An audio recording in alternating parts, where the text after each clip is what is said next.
ரிஷப ராசி அன்பர்கள் எப்போதுமே காலபுருஷனுக்கு 2ஆம் இடத்துல இருக்கிறதுனால இவர்களினுடைய வாக்குல ஒரு நேர்மை இருக்கும். அதே மாதிரி ஒரு வாக்கு கொடுக்குறாங்க அப்படின்னா அதை ரொம்ப விரைவாக நிறைவேற்றக்கூடியவர்களும் இந்த ரிஷபராசி என்பர்கள் தான். நிறைய ரிஷபராசி என்பர்கள் ஆண்டுல அப்படின்னு கேட்டீங்கன்னா ஒரு 85% அதிகப்படியான ஒரு நன்மைகளை பெறக்கூடிய ஒரு ராசியாக தான் இருக்க போகுது.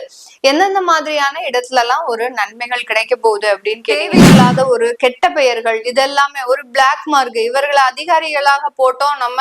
ஆனா அந்த டிபார்ட்மெண்ட்ல பெரிய அளவுக்கு பிரச்சனைகள் வந்துகிட்டே இருந்ததே ஒழிய குறையல அப்படின்ற மாதிரியாக இந்த ரிஷபராசி என்பர்கள் மீது அந்த உயர் அதிகாரின்ற ஒரு பொறுப்புல ஒரு பிளாக் மார்க் விளர்றதுக்குண்டான ஒரு அமைப்புகள் எல்லாம் கடந்த 1.5 வருடங்களுக்கு முன்பாக இருந்திருக்கும்.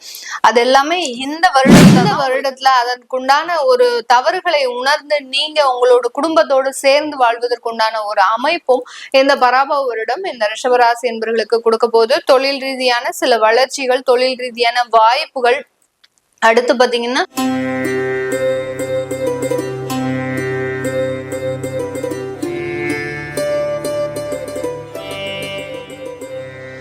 வணக்கம் நேர்களே, இன்னைக்கு பார்க்கக்கூடிய சிறப்பு தலைப்பு தமிழ் புத்தாண்டு பலன்கள். இந்த தமிழ் புத்தாண்டுல பாத்தீங்கன்னா கோச்சார கிரகங்களின் நிலவரங்கள் அப்படின்னு பாக்குறதுக்கு முன்னாடி இந்த தமிழ் புத்தாண்டு பராபவ வருடம் அப்படின்ற மாதிரியாக ஆரம்பிக்கிறது. பராபவ வருடம் அப்படின்னாலே சுழற்சி முறை மாற்றங்கள் அப்படின்றதுதான் இந்த வருடத்தினுடைய ஒரு சிறப்பம்சமே.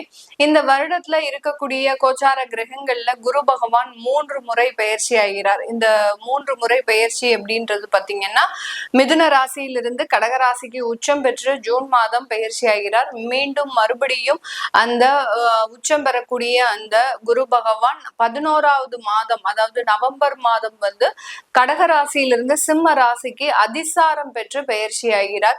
இந்த அதிசாரம் பெறக்கூடிய இந்த குரு பகவான் அதிசார நிவர்த்தி ஆகப்பட்டது ஜனவரி மாதம் நிகழ்கிறது. இந்த கிட்டத்தட்ட ஒரு 3 மாதங்களுக்கு சிம்ம ராசியில இருந்துட்டு மறுபடியும் கடக ராசிக்கு அதிசார நிவர்த்தி அடைந்து வருகிறார். இந்த மாதிரியாக ஒரு வருடத்திலேயே குரு பகவான் ஒரு அதிவேகமாக ஒரு பயிற்சி ஆகுவதும் மீண்டும் அந்த தன்னுடைய இடத்திற்கு வருவதும் இருக்கக்கூடிய ஒரு பலன்கள்னால என்னென்ன ஒரு மாற்றங்கள் நடக்க போகுது. அடுத்து பாத்தீங்கன்னா சர்ப்ப கிரகங்கள் அப்படின்னு சொல்லக்கூடிய அந்த நிழல் கிரகங்களாகப்பட்ட அந்த ராகு கேதுவினுடைய பயிற்சியும் இருக்கு. இந்த இது 12வது மாதம் பாத்தீங்கன்னா டிசம்பர் மாதம் கேது பகவான் சிம்ம ராசியிலிருந்து கடக ராசிக்கும் ராகு பகவான் கும்ப ராசியிலிருந்து மகர ராசிக்கும் பயிற்சி ஆகிறார். இதுதான் இந்த வருடத்துல இருக்கக்கூடிய முக்கியமான கிரகங்களின் பயிற்சிகள். இது போக சனி பகவான் மீன ராசியில இருந்து கொண்டு அந்த ஜூலை மாதம் வக்ரம் அடைகிறார்.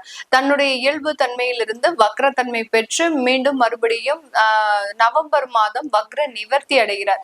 இதுதான் இந்த கோச்சார கிரகங்களினுடைய தன்மைகள். இந்த புத்தாண்டுல ஒவ்வொரு ராசி என்பவர்களுக்கும் உண்டான மாற்றங்கள் என்னென்ன மாதிரியான விஷயங்கள்ல நீங்க ரொம்ப கேர்ஃபுல்லா இருக்கணும், எந்த விஷயங்களையும் நீங்க செய்யக்கூடாது அப்படின்றதுதான் இந்த பதிவுல நம்ம தெளிவா பார்க்க போறோம்.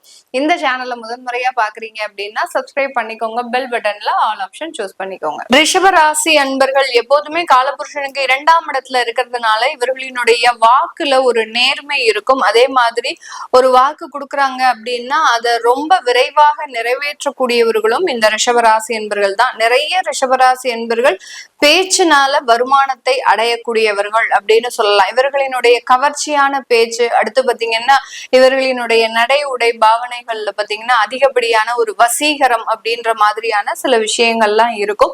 இதனாலேயே இந்த ரிஷபராசி என்பர்கள் அதிகப்படியான ஒரு வருமானத்தை இந்த தொழில்களின் மூலமாக அனுபவிக்கக்கூடிய ஒரு அமைப்பு.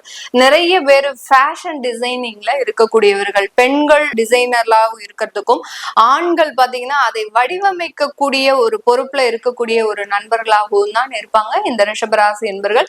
நிறைய ரிஷபராசி என்பர்கள் பாத்தீங்கன்னா இந்த சினிமா துறை அப்படின்ற சம்பந்தப்பட்ட விஷயங்கள்ல இருந்து கொஞ்சம் தொலைதூரமா இருப்பாங்க.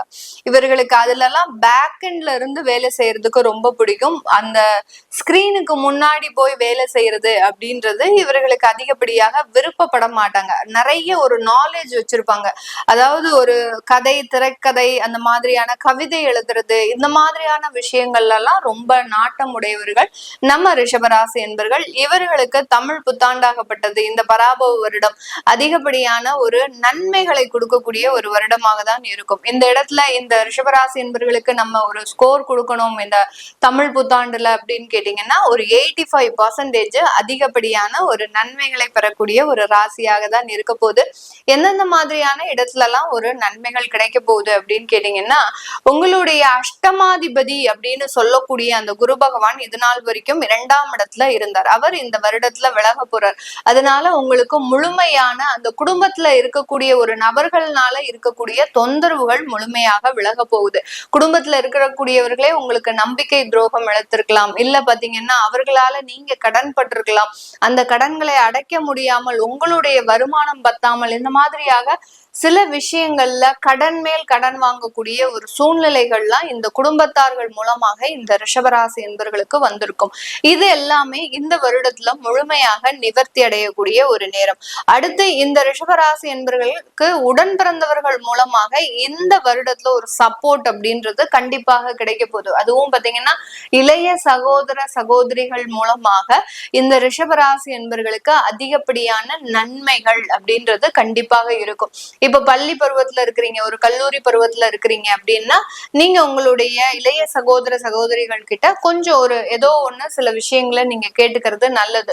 அவங்க மூலமாக அவங்களுடைய தாட் எப்படி இருக்கு, இந்த குரூப் எடுத்தா நல்லா இருக்குமா, இந்த குரூப் எடுத்தா நல்லா இருக்குமா, இல்ல இந்த இடத்துக்கு வேலைக்கு போனா நல்லா இருக்குமா அப்படின்றது, அவங்க நமக்கு வயசு சிறியவர்கள் தானே அப்படின்னு நினைத்து நீங்க அவர்கள் கிட்ட போகாம அவங்க சொல்லக்கூடிய விஷயங்களையும் நீங்க கிரகித்துட்டீங்க அப்படின்னா மிகப்பெரிய அளவுக்கு நன்மைகள் கிடைக்கக்கூடிய ஒரு ஆண்டாக தான் இருக்க போது. இந்த காலகட்டம் சொந்தமாக சொத்துக்களை வாங்கக்கூடிய ஒரு நேரம். நிறைய ரிஷபராசி என்பவர்களினுடைய மனதுல நான் இதை சொல்லும் போது அவர்களினுடைய மனதுல ஓடிக்கொண்டு இருக்கக்கூடிய விஷயம், சொத்துக்கள் வாங்கினதுனால நாங்க நிறைய கடன் பட்டுட்டோம் அப்படின்ற மாதிரியாக அவர்களினுடைய மனதுல இருக்கும். ஏன்னா ரிஷப ராசிக்கு 4ஆம் இடத்துல கேது பகவான் இருந்ததுனால சொத்துக்கள் வாங்கணும்னு முதல் முறையாக ஆசைப்பட்டு அதனால கடன்ல சிக்கி தவிக்கக்கூடியவர்கள் நம்ம ரிஷபராசி என்பவர்கள் தான். இது எல்லாமே இந்த வருடத்துல கொஞ்சம் உங்களுக்கு இயல்பு நிலைக்கு மாறக்கூடிய ஒரு நேரமாக இருக்க போது. கடனை பத்தி ரொம்ப யோசிக்காதீங்க. வருமானத்தை ஈட்டுவதற்குண்டான சில முயற்சிகளை நீங்க இந்த வருடம் செய்யும் போது கண்டிப்பாக அதற்குண்டான நிறைய மாற்றங்கள் உங்களுக்கு கிடைக்கிறதுக்கு உண்டான ஒரு நேரமாக இருக்கும். நிறைய ரிஷபராசி என்பவர்கள் அரசாங்க துறையில பெரிய பெரிய அதிகாரிகளாக இருக்கிறதுக்கு உண்டான வாய்ப்புகள் அதிகம். அது எல்லாமே அவர்களுக்கு கடந்த காலத்துல கொஞ்சம் அந்த வேலை ரீதியாக சில சுமைகளை கொடுத்திருக்கும். வேலை ரீதியாக கடந்த 1.5 வருடங்களுக்கு முன்பாக இவர்களுக்கு பாத்தீங்கன்னா அதுல ஒரு சின்ன அவமானங்கள், தேவையில்லாத ஒரு கெட்ட பெயர்கள், இதெல்லாமே ஒரு பிளாக் மார்க். இவர்களை அதிகாரிகளாக போட்டோம் நம்ம, ஆனா அந்த டிபார்ட்மெண்ட்ல பெரிய அளவுக்கு பிரச்சனைகள் வந்துகிட்டே இருந்ததே ஒழிய குறையல அப்படின்ற மாதிரியாக இந்த ரிஷபராசி என்பர்கள் மீது அந்த உயர் அதிகாரின்ற ஒரு பொறுப்புல ஒரு பிளாக் மார்க் விளர்றதுக்குண்டான ஒரு அமைப்புகள் எல்லாம் கடந்த 1.5 வருடங்களுக்கு முன்பாக இருந்திருக்கும். அது எல்லாமே இந்த வருடத்துலதான் உங்களுக்கு சரியாக போகுது. எப்பண்டா உங்களுக்கு அந்த பிரச்சனைகள் தீரும் அப்படின்ற மாதிரியாக இருப்பீங்க. ஏன்னா நீங்க தவறு செய்திருக்க மாட்டீங்க, நீங்க பொறுப்பு எடுத்ததுல இருந்து அந்த பிரச்சனைகள் உருவெடுக்க ஆரம்பிச்சிருக்கும். யாரோ செஞ்ச தவறுக்கு நீங்க அதுக்கு பொறுப்பெடுத்து அதை தீர்த்து வைக்க வேண்டிய ஒரு சூழ்நிலையில நீங்க வந்துட்டீங்க. இந்த ரிஷபராசி என்பவர்களுக்கு இந்த மாதிரியான சில வழக்குகள்ல இருந்து விடுதலை அடையக்கூடிய ஒரு நேரமாக இருக்க போது. நிறைய ரிஷபராசி என்பவர்களுக்கு நான் முன்னமே சொன்ன மாதிரி அஷ்டமாதிபதி 2ஆம் இடத்துல இருந்ததுனால விவாகரத்து வழக்குகள் அதிகமாகி இருந்திருக்கும் கடந்த காலத்துல. அந்த